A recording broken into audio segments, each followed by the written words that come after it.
Where did that go? Where did it disappear to? What's going on? Well, while I was pondering the situation, my husband received a demotion at work because he seemed to be making more mistakes. He had never been particularly dedicated to his job, so the demotion didn't come as much of a surprise to him. However, his memory lapses became increasingly frequent, prompting us to visit the hospital for a checkup. Music. I initially thought it might be depression, but the diagnosis turned out to be early onset Alzheimer's. In simple terms, he was dealing with dementia. I had heard that even young individuals could develop the condition, but I was still shocked to learn my husband had it. My name is Katie Smith. 5 years have passed since then. I'm now 50 years old and my husband is 54. We didn't have children, so I continued working. My parents have passed away, but my husband's parents are still alive and well. They live in the countryside, not far from us. His parents are very kind, and when my husband was diagnosed with Alzheimer's, they offered to take him in and suggested I consider divorce. Music. However, my husband, who had always disliked living in the country, firmly opposed the idea. I chose not to pursue divorce solely because of his illness. We've been married for nearly 20 years, united by love, and not just by the vows of sickness and health. It didn't seem right to abandon him simply because he had fallen ill. Though my husband's memory lapses have increased, he can still lead a relatively normal life. Perhaps the medication he takes to manage the disease is working. It's not too bad because he can still function in many aspects of daily life, and he recognizes me. Although he occasionally doesn't respond to me, when he does, he behaves much like any other person.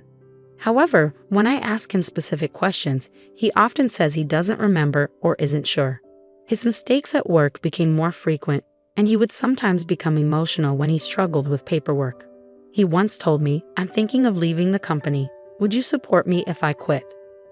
Unable to refuse my worried husband, I supported his decision, and he eventually left the company. He now spends most of his time at home, but he doesn't exhibit any problematic behavior while he's there. Sometimes he leaves things out or makes a mess in the kitchen. But since he isn't causing harm to others, it's within an acceptable range of behavior. My husband has been home ever since he left his job. I spoke with the doctor about arranging for someone to watch over him while I'm at work. The doctor reassured me that he still has the ability to recognize danger, so there's no immediate need for extra care. He mentioned that we would revisit the situation as the disease progresses. For now, the doctor advised me to remind my husband to lock the door when he goes out and to avoid going out alone. I was somewhat worried about whether he would be okay with these instructions, but he repeatedly insisted that he was fine being on his own and sometimes grew frustrated when I pressed the matter. "Stop nagging. I'm sick. You're just making me more confused with all this unnecessary talk. Show me some compassion." In the end, I had to give him some space because I couldn't manage his outbursts. 5 years before my husband was diagnosed at 40, I had been promoted to section manager. My salary increased, so even though my husband left his job, we didn't face any immediate financial strain. Since we don't have children, we had managed to save a good amount over the years, providing us with a safety net when needed. Our savings remain untouched, and I'm grateful to still be working. I hope life will continue to be as normal as possible. However, there's one issue that's been troubling me lately. Items around the house often go missing. The missing items include my beloved designer bags, recently purchased shoes and clothes, and other costly possessions. I had saved up to treat myself to these items as rewards. I've searched everywhere, thinking I might have misplaced them, but I can't seem to find them. When I asked my husband about it, he could only say, "I don't know." I inquired further, "Did you remember taking them anywhere?" His response remained the same, "No, I don't remember."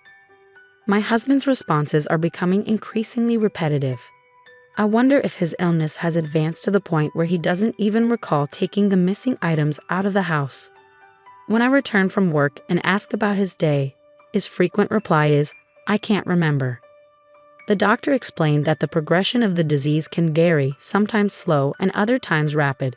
Yet I couldn't shake the worry that it might be accelerating. If this were the case, leaving him alone while I'm at work would become a concern. The thought of him wandering off alone is unsettling. I wouldn't be able to manage his care on my own if he were to stray. My anxiety about my husband's well-being led me to install surveillance cameras in the house without informing him. What if he starts wandering and causing trouble for others? I'd be devastated if that were to occur. If such a situation arose, I'd have to confront it head-on. A week later, while my husband slept, I nervously reviewed the footage captured by the camera. What I witnessed was beyond anything I had anticipated, leaving me utterly astonished. Unbeknownst to me, my husband was bringing another woman into our home. For the past 5 years, I hadn't been able to engage in meaningful conversation with him. His responses to my questions were always vague, yet in the video he conversed with ease, free of any barriers. It was difficult to reconcile this with his dementia diagnosis. Furthermore, I was taken aback when I recognized the woman accompanying him. She was none other than the doctor who had diagnosed my husband with dementia. The very hospital where we had sought medical advice was affiliated with his former workplace. Was this some kind of twisted joke between my husband and the female doctor? Or could the dementia diagnosis be entirely fabricated? Are you sure she hasn't discovered the truth? Not in the slightest. Dementia is a handy excuse. I don't have to work, and I can easily claim I don't remember when it suits me. What a terrible man you are. Your wife is out working while you stay at home and bring your mistress here. You were the one who suggested it. When I told you I was tired of my job and wanted to leave, you said it was a good idea. I didn't think it would work so smoothly. The woman crossed her legs, laughing with my husband as they spoke. She's so full of herself. I'm not sure if she got promoted to section chief or something, but her salary keeps going up. She's definitely earning more than me and moving ahead. She probably thinks she's better than me, but thanks to her, we can enjoy moments like this. She's basically our ATM, so she needs to keep working hard. Didn't you say she's just your housekeeper now? Yep, she's both my housekeeper and ATM. I felt my mind go blank as the words on the screen echoed in my head. Oh, and Hannah, don't take too many things out of the house because my wife has noticed items missing. She suggested you take things out and just pretend they're gone. Well, I can always say I forgot due to my condition. Exactly, this illness is the perfect cover. Now I can coast through life without having to work anymore. So that's the reality of it. What have I been doing all this time, silently supporting him? For 5 years, I poured my energy into working tirelessly and managing the household, unaware of the truth. I felt foolish, like all my strength had been sapped from my body. Suddenly, uncontrollable laughter erupted from within me. I wondered if I was losing my mind. That's how overwhelmed I was, anger, sadness, frustration, and despair all mingling together. And the despair didn't stop there. When I checked my bank account, I found it drained to zero. Every penny I'd saved since our marriage had vanished. I felt utterly adrift. It felt like the world had ended. As the morning light seeped in, I found myself numb. My husband greeted the day with a carefree expression, and seeing him stirred a rage within my hollowed soul. Where's breakfast? I wanted to grab him by the collar and unleash every ounce of fury, but I managed to hold myself back. My husband still had no clue that I knew the truth. I struggled with the urge to confront him and demand an apology on the spot, but I was unsure of how to proceed. Even if I lashed out at him, I knew he would simply smile and say, "You found out, didn't you? What are your plans for today? What's going on? You've never asked me that before. I'm just curious about what you do at home all day. I wish I could work like you, but with my condition, I just end up causing trouble for others. I'm envious of your ability to work." I couldn't believe how brazen his words were. Given the evidence of his infidelity, I knew I could use it as grounds for seeking alimony and a divorce. But reflecting on the last 5 years brought me to tears. People who act so shamelessly often try to downplay their actions with excuses and implausible explanations. A few days passed as I contemplated my next steps. Just seeing my husband made me feel sick, but I held my composure. The camera remained in place. Unaware that I knew the truth, my husband continued bringing the doctor into our home while I was away.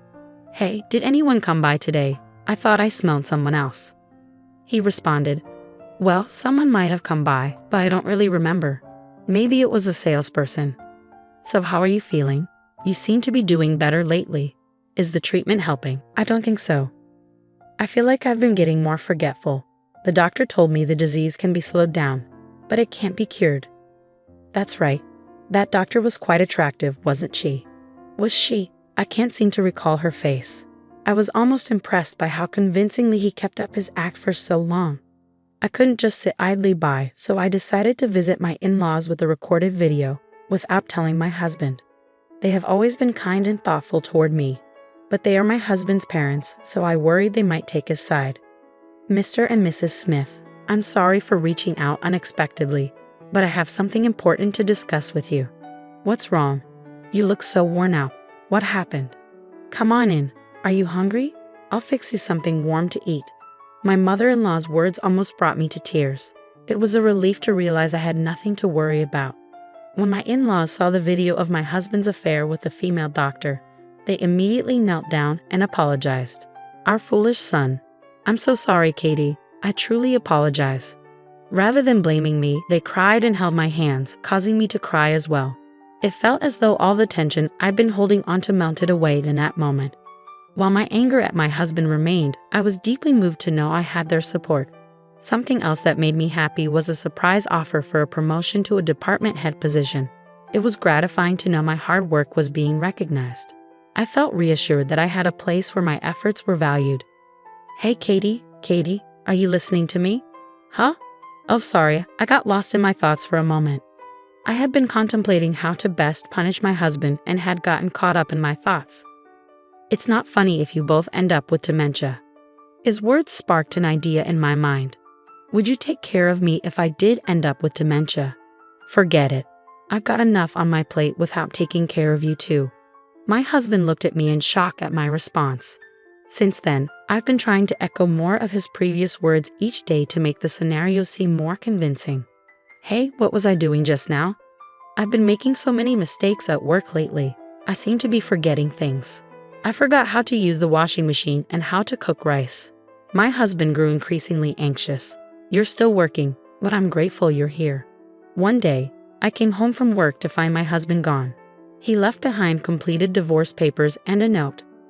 I don't want to burden you any further, so I've decided to divorce you. Please don't try to find me, Ken. I knew he left because he believed I might have dementia. Moreover, I knew exactly where he had gone. My husband had rented an apartment to continue his relationship with a female doctor, as revealed in the hidden video. He told her, I'm getting a divorce. I can't be bothered taking care of her if she ends up with dementia. I've moved my savings to another account so I won't need to worry about my finances for a while, he said, laughing. He also provided her with his new apartment's location. I learned where she lived from their conversation, so I headed to her neighborhood. The female doctor was married and lived in a suburban home with her family. I immediately filed the divorce papers and sent an invoice for alimony and property division to my husband's newly rented apartment. Naturally, I also sent the female doctor a bill for alimony via certified mail. It seemed my husband received it, as he called me right away. What on earth is this, alimony? Yes, it's for your infidelity. What? Oh right, I sent it to that lady doctor as well. I imagine her husband has learned about it by now, and they must be facing difficulties. Along with the invoice I sent to the female doctor, I also forwarded the hidden camera footage to my husband. Her husband had the right to know what had happened. You sneaky, how did you find out? To be honest, I was surprised too. I couldn't believe it was all a lie. I thought you were losing your mind. You know I was just imitating you. You're so easy to fool, aren't you? My husband chose to ignore his actions and began shouting at me. He accused me, you think I'm being dishonest? You have the nerve to be angry after pretending to have dementia for 5 years and living off my income. You even brought another woman into the house. Do you think that's acceptable? It seemed my husband never imagined that I knew everything. Then he stammered, but what do you mean by property division? I don't own anything. We have your savings. Oh, I already spent it all. Not a penny left. I was amazed he had come this far and was still lying. I told him I had planted a camera in her house and that I had heard every word he told the female doctor. I informed him I had the footage as evidence. I have irrefutable proof. When I informed him that his parents were aware of the situation and were furious, he erupted into another fit of yelling, demanding, "How dare you involve them in this?" He seemed oblivious to the fact that he had no right to shout at me now. Thankfully, his incessant ranting spared me the expense of hiring a private investigator. Upon hearing this, my husband fell silent for a moment, seemingly at a loss for words, before abruptly ending the call. The following month, I received another unexpected call. What's going on? What do you mean? I went to the apartment and they said it had already been canceled. Which apartment? The one we used to live in, obviously. I couldn't help but think to myself that you was the one who initiated the divorce proceedings, so I hadn't anticipated his return.